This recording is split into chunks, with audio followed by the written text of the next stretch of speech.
Welcome to the Manager Lab, where we delve into the increasingly dynamic world of talent management. In each episode, we will unravel key insights, break down the most relevant books and articles, and provide actionable tips to optimize your approach in developing and retaining top talent. Stay tuned for a deep dive into the art, science, and strategy of unlocking your team's full potential.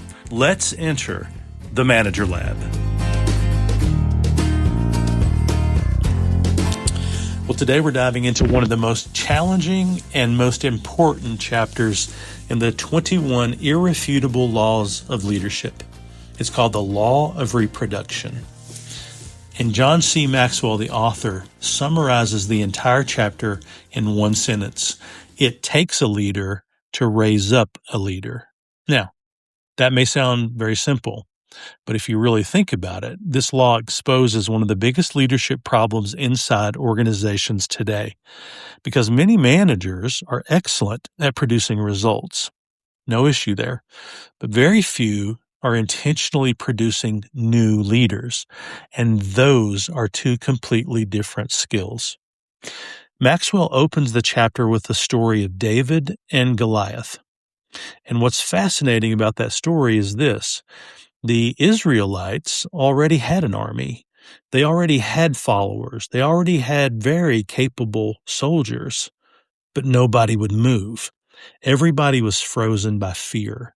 And then this leader shows up from the field, from the sheep fields, a shepherd known as David. And David's leadership wasn't about title or position. He wasn't the king. He wasn't even a general. He wasn't even a trained soldier, but he had courage when other people did not. And Maxwell's point is incredibly powerful. Leadership often begins the moment someone steps forward when everyone else is stepping back. David's courage changed the emotional climate of the entire group, and that's what real leadership does. Leadership reproduces belief. It reproduces confidence, and it reproduces courage. People start thinking differently because a leader showed them what was possible. And one of the strongest ideas in the chapter is when Maxwell explains that followers attract followers and leaders attract followers, but only leaders attract other leaders.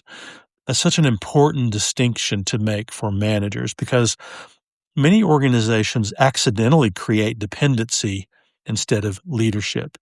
I mean, think about it. Some managers become the center of everything, every decision, every approval, every problem, every customer escalation, every meeting. And at first, that can feel really productive and addictive, but over time, it weakens the team. Because if nobody else is growing into leadership capacity, the organization eventually hits a ceiling.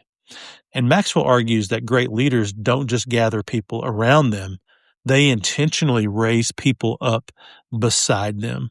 So, actionable tip number 1 is stop being the answer machine. This is one of the fastest ways managers can begin applying the law of reproduction. Stop solving every problem first. When a team member brings you an issue, instead of immediately giving the answer, try asking some questions like this. Well, what do you think we should do? Or what options have you considered? Or what recommendation would you make? Put the onus on them to open their brain and think. That small shift changes employees from problem reporters into problem solvers. And leadership development happens when people learn how to think, not just how to follow instructions. And Maxwell's entire chapter pushes leaders toward multiplication instead of dependence. Here's another key insight from that chapter.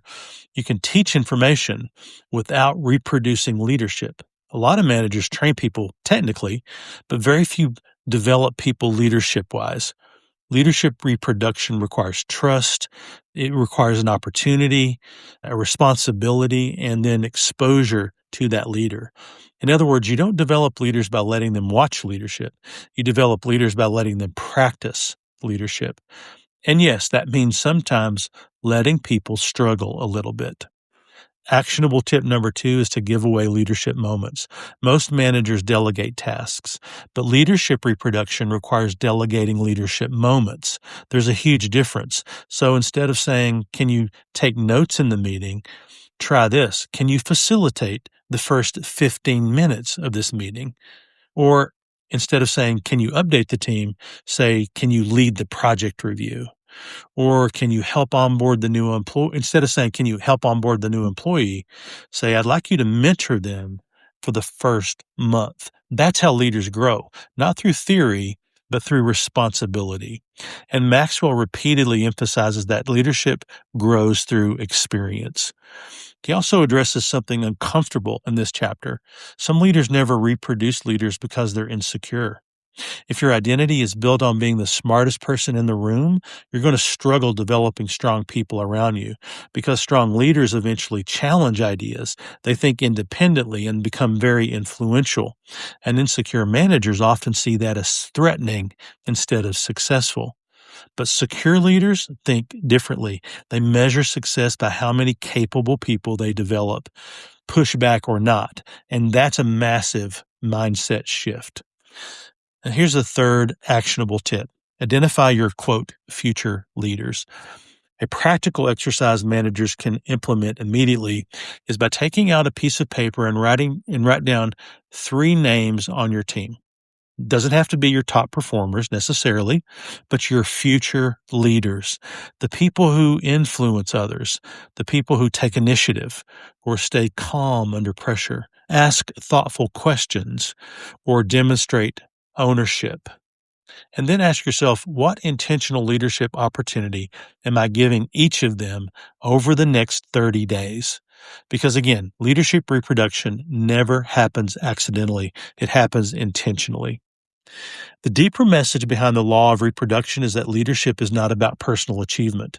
It's about multiplication. Anybody can gather followers temporarily, but leaders who develop other leaders create lasting impact. And this is where the chapter becomes incredibly practical for organizations today. If leadership only exists at the top, the organization becomes fragile. But when leadership exists throughout the organization, teams become more adaptable. Problems get solved faster. People take ownership sooner, and culture becomes stronger forever. And that's reproduction. So here's the final challenge from Maxwell's law of reproduction.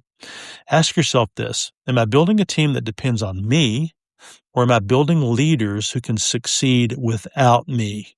Because great leadership is not measured by how needed you are. It's measured by how many leaders grow because of you. And maybe the greatest test of leadership is this: if you disappeared from your role tomorrow, would leadership continue to grow in your absence? That's the real legacy. Well, thanks for listening. And until next time we meet in the Manager Lab, do good work.